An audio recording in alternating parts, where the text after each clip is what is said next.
All right, today I want to go ahead and discuss Lesson 10.1 Notes, Introduction to Circles and Angles of Circles. Example 1, define and name the parts of the circle. Now, by definition, the circle is the set of all points equally distant or equidistant to the center.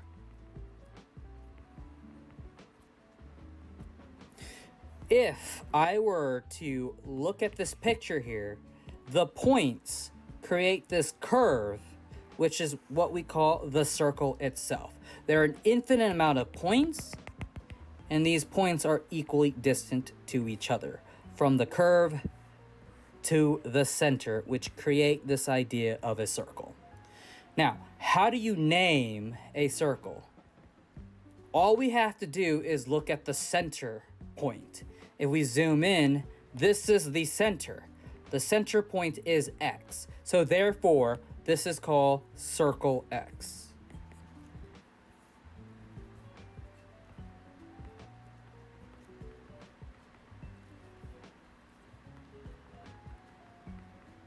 Okay?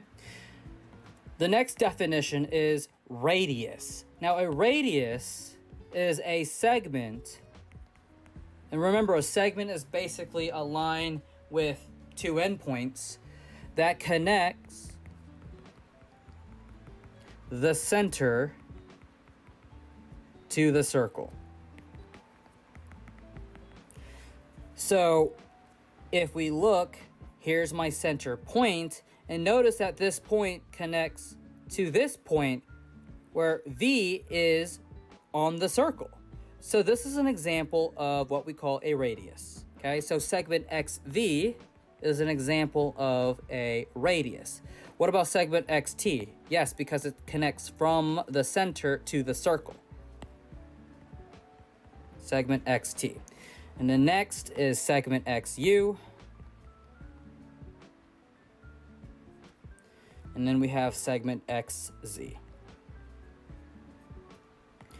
These are radii, and radii is plural for radius.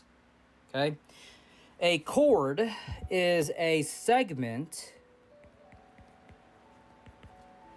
whose endpoints are on the circle.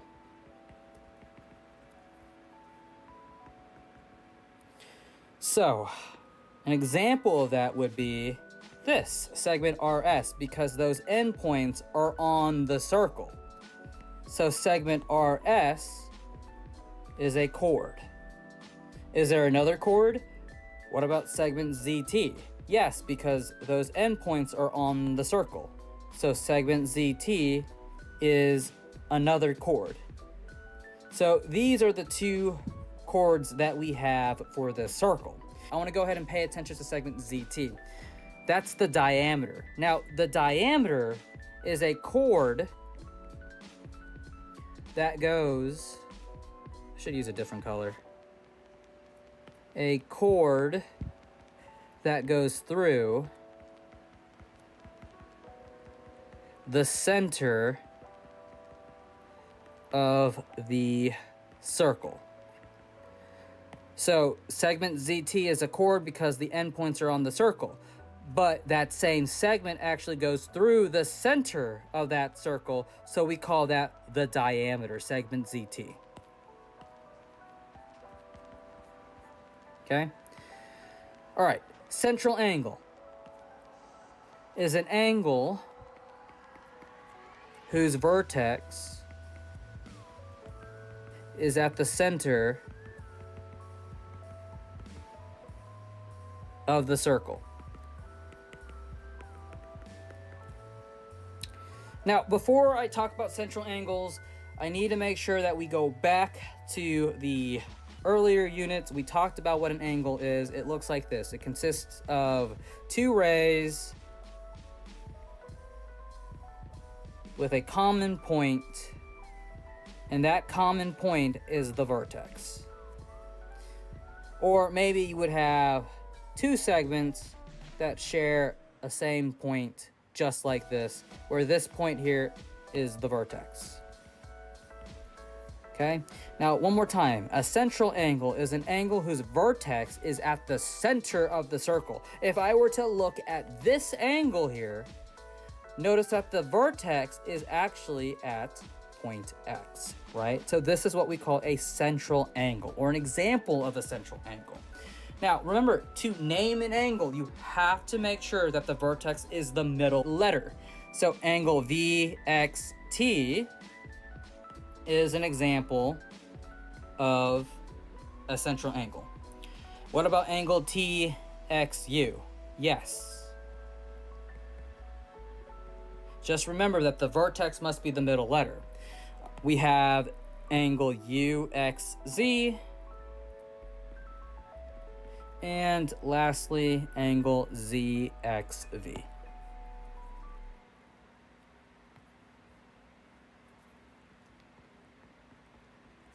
So these are central angles. Arc measure. They are measured in degrees.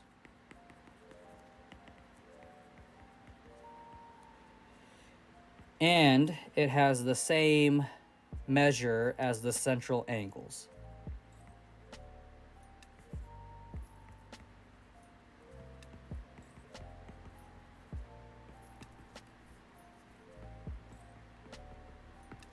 So suppose that we have this central angle, and let's say it's 32 degrees. What I like to say here is, if this here is 32 degrees, then this arc is also 32 degrees. That's how long is this arc. Sum of central angles. The sum of the measures of the central angles of a circle with no interior points in common is always 360 degrees. So I have three central angles here. I have central angle 1, central angle 2, and central angle 3. So the measure of angle 1 plus the measure of angle 2 plus the measure of angle 3 is always 360 degrees. Arc addition postulate. The measure of an arc formed by two adjacent arcs is the sum of the measures of the two arcs. So notice that I have this arc, which is next to this arc. So this arc plus this arc creates this whole arc here, and that's basically the arc addition postulate. It's just like the segment addition postulate. It's just like the angle addition postulate. Part plus part is equal to a whole. So how do I write this? I say the measure arc of xy, which is a part, plus the measure arc yz, is equal to the whole thing, measure arc xz. So it's essentially part plus part equals whole. So let's go ahead and take a look at some examples here. Example 2, find the value of x, then find the measure arc gj. So we have central angles here. And they share a center point, let's call it P. So we know that these central angles add up to what? 360 degrees.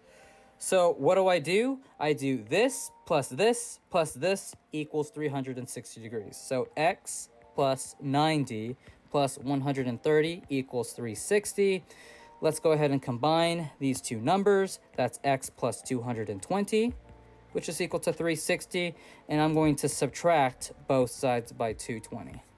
So what do I get? X equals 140 degrees. Okay? So x is 140 degrees. This angle, the central angle, the measure of that, so I'm going to write the measure angle G, P, right? P is the vertex, J. So measure angle G, P, J is 140 degrees.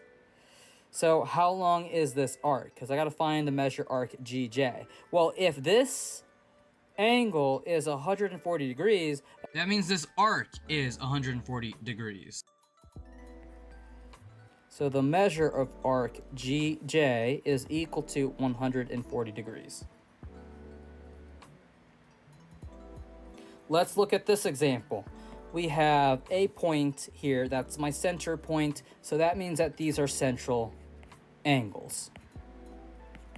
So all I'm going to do is I'm going to add up all these points, so I have 1x plus 1x, which is 2x, so x, plus 135 plus 145, which equals 360. I'm going to combine the like terms. I have two x's there, and I can combine these two numbers here, which is 280. And I set that equal to 360. I'm going to subtract both sides by 280, so I have 2x equals 80, and if I divide, I get x equals 40. So that means that this here is 40, this here is 40. 40 plus 40 plus 145 plus 135 is equal to 360 degrees. So this is your answer.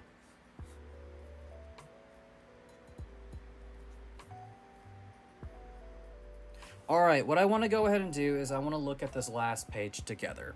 An inscribed angle is an angle whose vertex is on the circle. Now, what I'm going to go ahead and do is I'm going to zoom in and I'm going to create an angle. Remember, with an angle, you need to have two rays or two segments. In this case, I'm going to be working with segments. So suppose that I have segment 1 and I have segment 2. These two segments must have a common point to create an angle. This common point is what we call the vertex, and that same vertex here is on the circle. So what I'm going to do is I'm going to label this A, B, C, and claim that angle B is an inscribed angle.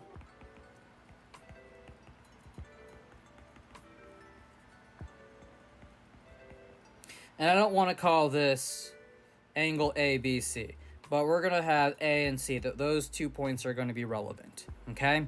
So let's go ahead and look at this theorem together. The measure of an angle inscribed in a circle is half the measure of the intercepted arc, okay? What that means is that if I'm trying to figure out this angle, all I have to do is look at this arc and divide that by 2. So suppose that this is x and this is, 50. That means that this angle here is 25 degrees. Suppose that I am given an angle that's 50 degrees and I'm trying to figure out how long this arc here is. So all I gotta do is I'm gonna look at this angle, multiply that by 2, and that's the measure of that arc, which is 100 degrees. Okay, so let's go ahead and create two formulas using this image. The measure of angle B is equal to 1/2 of the measure arc AC. Or the measure arc AC is equal to 2 times the measure of angle B. Okay, I can rewrite this in words. Angle is 1/2 the arc. Or the arc is 2 times the angle. In that case, it would be B. So let's go ahead and take a look at some examples here. It says, find the measure angle P and the measure arc PO. And this is pretty weird because we have something like this. But don't worry, let's break it down.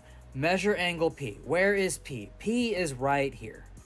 So that means that with an angle, you need to have two segments that share the same point. We have a segment here and a segment here, and they share the same point, P. So this is the angle that I'm going to be dealing with, right? Now, what is the arc, the intercepted arc? Well, this is the angle, and the intercepted arc would be this, the measure arc MN. So let's go ahead and, since I'm trying to find the angle, I got to use this formula here. So it's the measure of angle P is equal to 1/2 of the intercepted arc. So measure arc MN. So the measure angle P is what I'm trying to find, and that is equal to 1/2 of 70. 1/2 of 70 is 35 degrees. That is how long measure angle P is, okay? Let's go ahead and find the measure arc PO. This is PO, yes? So this is the arc. What is the angle? Well, it would be something like this, right? So this is the angle that I'm dealing with. It is angle N. So I will write measure arc PO is equal to 2 times the measure of angle N. So that equals to 2 times 56, which is equal to 112 degrees. And that is my answer. For B, let's find measure angle C and the measure arc CF. Let's start with the measure angle C. So C is right here. That's the vertex. So the two segments that share C would be this and also this, okay? So this is what I'm trying to work with here. To find the angle, it's measure angle C is equal to what? 1/2 the intercepted arc. This is the arc that I'm dealing with. Measure angle C is equal to 1/2 of the measure arc AC. The measure angle C is equal to 1/2 of 98. So therefore, that's 49 degrees. That's the measure of angle C, 49 degrees, okay? Let's go ahead and find the measure arc CF. So here is CF. What's the angle that we're dealing with here? This is the angle that I'm dealing with here, angle D. So measure arc CF is equal to 2 times the measure of angle D. So that equals to 2 times 40. So the measure arc CF is 80 degrees. Okay, hopefully that makes sense. Hopefully I broke it down for you so that you can understand what is going on. All right, next theorem that you have to know. If the two inscribed angles of a circle intercept the same arc, then the angles are congruent. Congruent. So we have an angle in blue, and the intercepted arc would be this, DA. And then we have another angle here,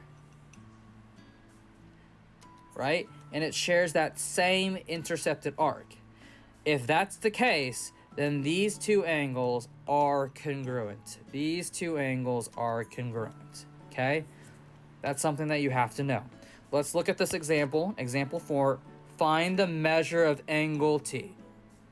So, I have two angles. Here's angle 1, and then here's angle 2.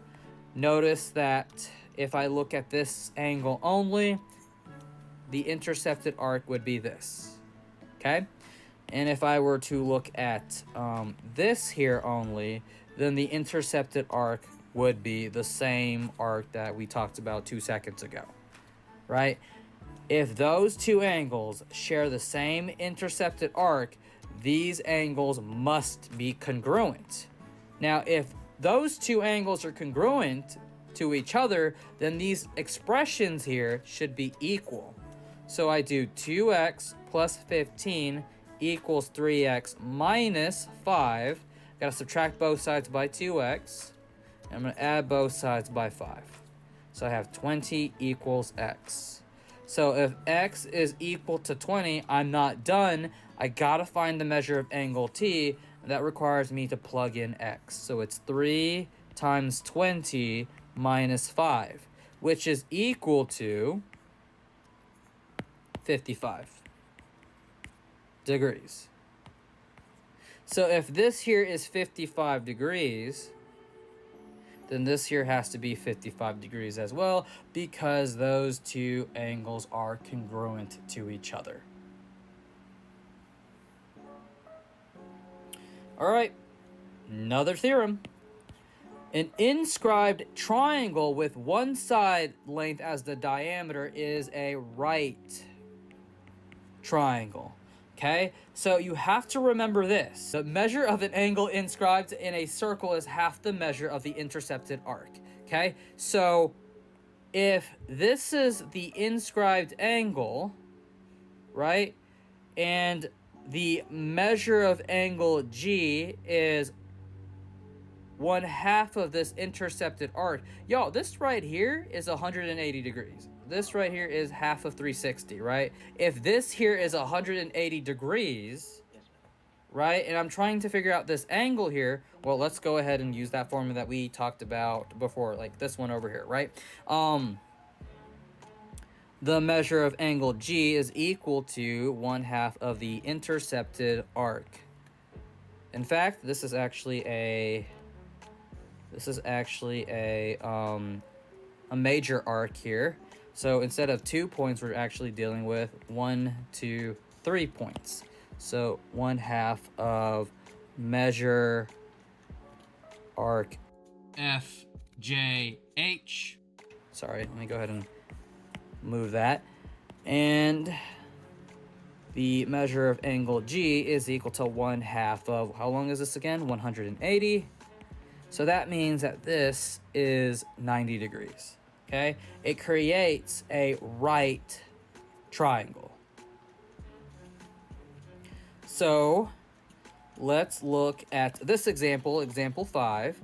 Find the measure of angle F. Okay, so this here is my diameter, and this is the angle. Okay, so this is at 90. So what do? All I can do here is take this plus this plus this, equal that to 180 degrees, okay? So I do 4x plus 2 plus 90 degrees plus 9x minus 3 equals what? 180, because remember, this is the sum of the interior angles of a triangle. It should be 180 degrees, right? All right, I'm going to combine the like terms here. I have 4x plus 9x, that's 13x. And then I have plus 2 minus 3, so 13x minus 1. Oops, this should be 180 over here. And then we have plus 90 equals 180, okay? I don't want to combine the -1 and 90 together, because this is what I'm going to do. I'm going to subtract both sides by 90. I have 13x minus 1, which is equal to 90. So 13x equals 91. So x equals 7. X equals 7, okay? But I'm not done here, because I got to find the measure of angle F. This is the measure of angle F. So 4 times 7 plus 2, 4 times 7 is 28 plus 2, that's 30 degrees. So the measure of angle F is 30 degrees, okay? All right, the last theorem for today. If a quadrilateral is inscribed in a circle, then its opposite angles are supplementary. And I'm going to explain why. So here are my opposite angles. Angle L and angle N, those are opposite angles. If I were to focus on angle L, it's going to intercept this arc here, okay? And then pay attention to angle N. This is the angle that I'm dealing with. What is it going to intercept? This arc here. So really, both of these arcs are being intercepted, and that's 360 degrees. So if I do, so 1/2 of 360 degrees is equal to 180, right? That means that if these two angles add up to each other, they are supplementary. Therefore, it's 180 degrees, okay? So let's go ahead and make a quick note. Measure of angle L plus measure of angle N. And these are my opposite angles.